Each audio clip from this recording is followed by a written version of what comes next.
Hello students, welcome back to your learning platform Vedika Commerce classes. Today we are going to study the topic income and expenditure account of NPO. होता क्या है income and expenditure account? Most important topic है, exam में मिलता जरूर है, बहुत easy है। अब income expenditure statement होता क्या है? Statement of a non-profit organization having the details of income earned during the year and the expenses done during the year। ठीक है, किसी भी फाइनेंशियल ईयर के एंड में एक स्टेटमेंट एनपीओ के थ्रू बनाया जाता है जिसमें उस एनपीओ की टोटल डिटेल होती है कि उसने पूरे साल में कितना कितना अमाउंट इस पर्टिकुलर फाइनेंशियल ईयर के लिए रिसीव किया है। ठीक है, इस पर्टिकुलर फाइनेंशियल ईयर के लिए। ठीक है, नाउ एंड दूसरी तरफ उसने इस पर्टिकुलर ईयर के लिए कितना पैसा खर्च किया है।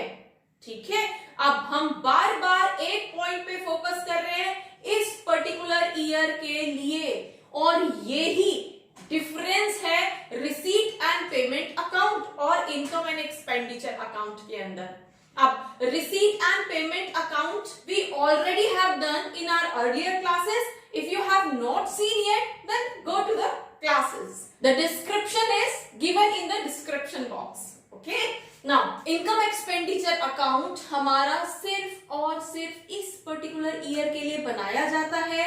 Receipt and payment account के अंदर हमें income receive हुई थी और कुछ भी क्लासीफाई नहीं किया था कि इस पर्टिकुलर ईयर के लिए इतना पैसा है, इसमें पिछले साल की इतनी आउटस्टैंडिंग है, नेक्स्ट ईयर का इतना एडवांस है, ऐसा कुछ क्लासीफाई नहीं किया था, है ना। सिर्फ इनकम आई रिकॉर्ड कर दिया, इनकम खर्च हुई रिकॉर्ड कर दिया।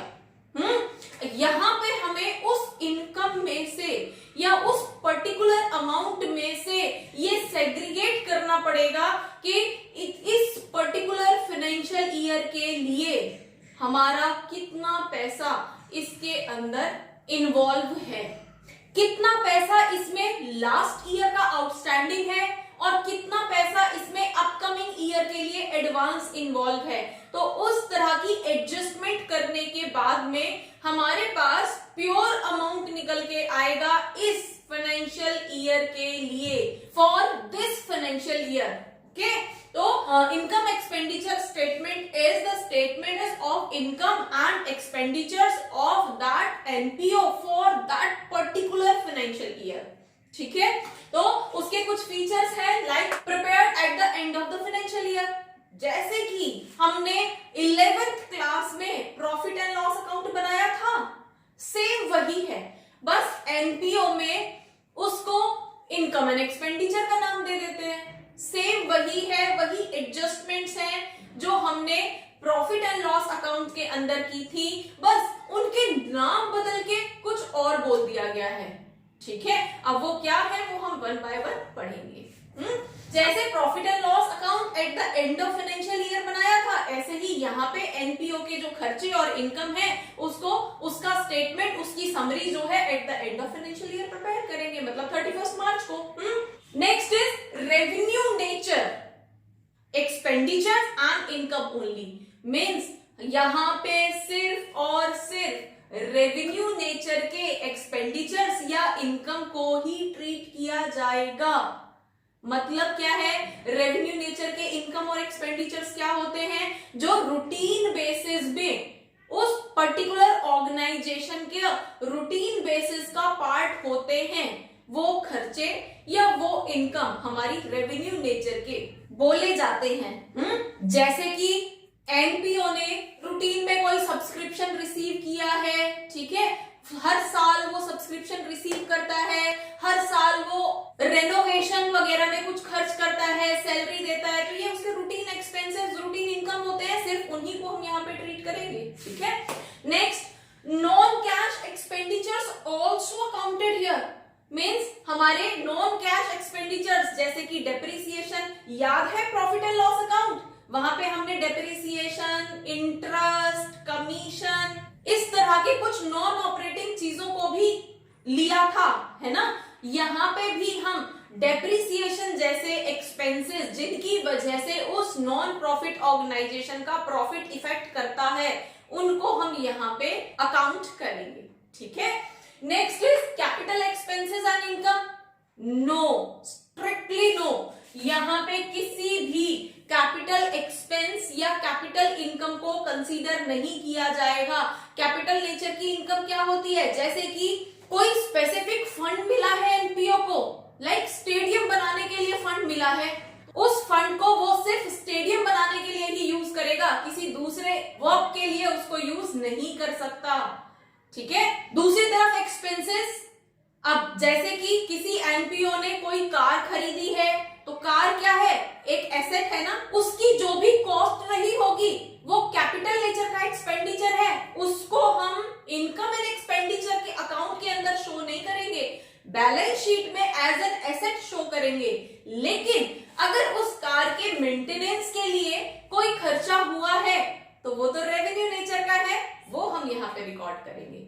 ठीक है, समझ आया, कार खरीदी है, कैपिटल नेचर है, इनकम एक्सपेंडिचर में रिकॉर्ड नहीं किया जाएगा। लेकिन अगर कार को हमने रिपेयर कराया है, ठीक कराया है, रूटीन कुछ ट्रीटमेंट उसका कराया है, तो वो उसका रेवेन्यू नेचर का एक्सपेंडिचर है और उसको यहाँ पे ट्रीट किया जाएगा। क्लियर?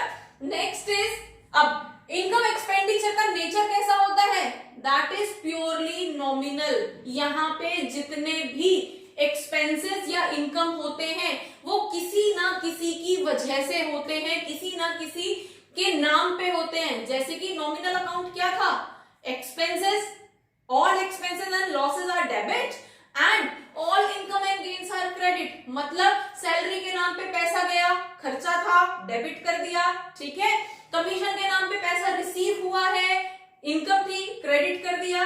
तो यहाँ पे जब किसी ना किसी के नाम पे किसी भी एक्सपेंस या किसी भी इनकम के नाम पे हमारे पास यहाँ पे कैश आता है या खर्च होता है, इस तरह के अकाउंट को हम नॉमिनल अकाउंट बोलते हैं। ठीक है, तो यहाँ पे भी सब्सक्रिप्शन के नाम पे, डोनेशन के नाम पे हमारे पास पैसा आएगा तो उसको हम इनकम में शो कर देंगे, और दूसरी तरफ जो हमारे एक्सपेंसेस होंगे, एक्सपेंसेस खर्चे हैं, उसको डेबिट कर देंगे, एक्सपेंडिचर में लिख देंगे। Fine, next, accrual basis of accounting. अब एक्रूअल बेसिस ऑफ अकाउंटिंग क्या होती है, पैसा आए या ना आए, अगर ट्रांजैक्शन हो गई है तो उसको हम अपना इनकम या एक्सपेंस शो कर देते हैं। याद है 11th क्लास के प्रिंसिपल ऑफ अकाउंटिंग, राइट? वहां पे क्या था, सेल हुई है तो उसको हम अपनी इनकम रिकॉर्ड कर देते थे। ठीक है, चाहे पैसा आए या अभी क्रेडिट पे हुई है, बाद में आएगा, कोई बात नहीं, हमारा ट्रांजैक्शन तो हो गई ना, ट्रांजैक्शन हो गई और हमने इनकम रिकॉर्ड कर दी। सेम यहाँ पे हमारी आउटस्टैंडिंग भी है, सब्सक्रिप्शन मिलना है लेकिन अभी तक मिला नहीं है, तो भी हम उसको अपनी इनकम शो कर देंगे। ठीक है, next, period. Period again specifically for this particular financial year.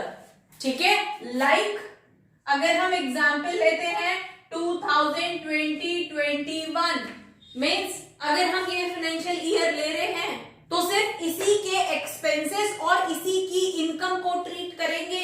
इसके अलावा प्रीवियस ईयर का कुछ अमाउंट इन्वॉल्व है या अपकमिंग ईयर का कोई अमाउंट इन्वॉल्व है, उसको हम यहां से माइनस कर देंगे। ठीक है, चलिए next, opening and closing balance.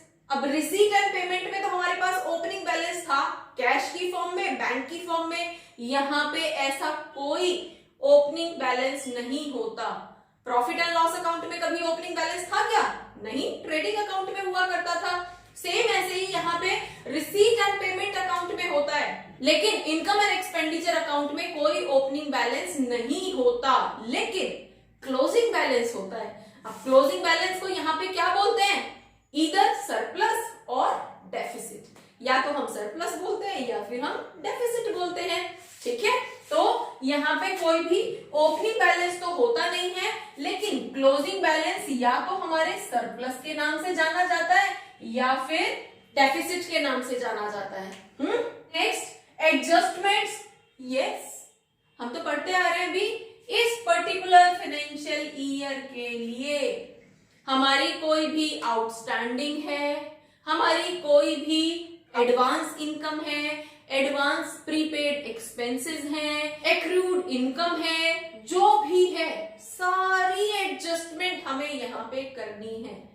ठीक है, हमें प्योरली ये कैलकुलेट करना है कि इस फाइनेंशियल ईयर में सारी एडजस्टमेंट्स करने के बाद एनपीओ के पास कितना पैसा आया और कितना पैसा फाइनली खर्च हुआ, और उसके बाद उसके पास सरप्लस बचा है या लॉस हो गया, और लॉस को हम यहाँ पे डेफिसिट कहते हैं। ठीक है, तो होपफुली इनकम एक्सपेंडिचर के फीचर्स आपको समझ आए होंगे। इनकम एक्सपेंडिचर का प्रॉपर फॉर्मेट आपकी स्क्रीन पे फ्लैश हो रहा है। इसके न्यूमेरिकल्स हम आगे आने वाली क्लासेस के अंदर करेंगे। हम सारे ही टॉपिक्स को, रिसीट एंड पेमेंट अकाउंट हो, इनकम एक्सपेंडिचर अकाउंट हो, बैलेंस शीट है, स्पेसिफिक फंड, हम सारे क्वेश्चंस वन बाय वन करेंगे। So keep watching and keep learning. Before closing this class, we should understand the difference between profit and loss account and income and expenditure account. ये profit and loss account कौन prepare करता है? Normal profitable organisations जो profit के लिए work करती हैं, और इनकम एंड एक्सपेंडिचर अकाउंट कौन प्रिपेयर करता है? एनपीओस। ठीक है, तो एक हमारे पास यहाँ पे डिफरेंस क्या है, ऑब्जेक्टिव क्या है हमारे इनकम एंड एक्सपेंडिचर अकाउंट का? Objective is to serve the society, ठीक है, and to calculate the surplus amount. ठीक है, इनकम ओवर एक्सपेंडिचर, यहाँ पे कोई प्रॉफिट या लॉस का नाम नहीं लिया जाता, ऑल्दो प्रोसेस तो वही है, निकाल तो प्रॉफिट ही रहे हैं, लेकिन क्योंकि ये ऑर्गेनाइजेशन सोसाइटी को सर्व करने के लिए काम कर रही है, प्रॉफिट के लिए काम नहीं कर रही है, इसलिए प्रॉफिट वर्ड को यहाँ पे यूज नहीं किया जाता।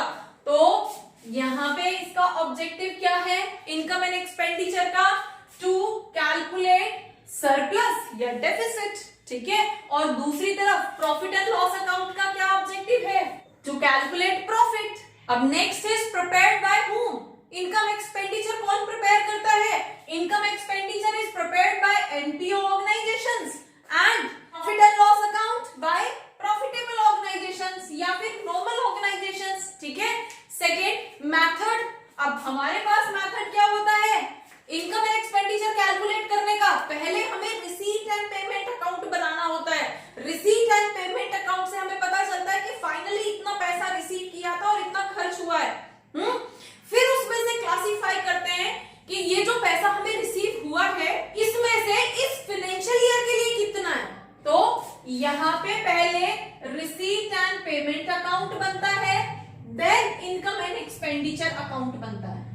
प्रॉफिट एंड लॉस अकाउंट के लिए पहले ट्रायल बैलेंस बना था, trial balance and trading account बना था, उसके बेस पे हमने प्रॉफिट एंड लॉस कैलकुलेट किया था। तो ये किसके बेस पे बना है? ट्रायल बैलेंस के बेस पे हमारे पास प्रॉफिट एंड लॉस अकाउंट बनता है। ठीक है, नेक्स्ट बैलेंस।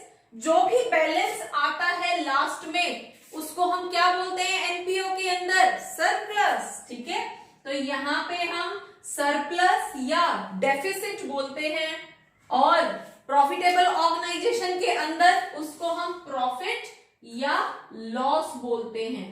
क्लियर? तो income expenditure account is same as normal profit and loss account, कुछ भी डिफरेंस नहीं है। जो चीजें हम वहां पे कंसीडर करते थे सेम उसी मैनर में हमें यहाँ पे एडजस्टमेंट करनी है। ठीक है, बस क्योंकि ये चैरिटेबल ट्रस्ट है इसलिए इसमें उन आइटम्स के नाम बदल दिए जाते हैं और कुछ नहीं होता। तो होपफुली इनकम एक्सपेंडिचर क्या होता है आपको समझ आया होगा। For its numerical calculation and many more,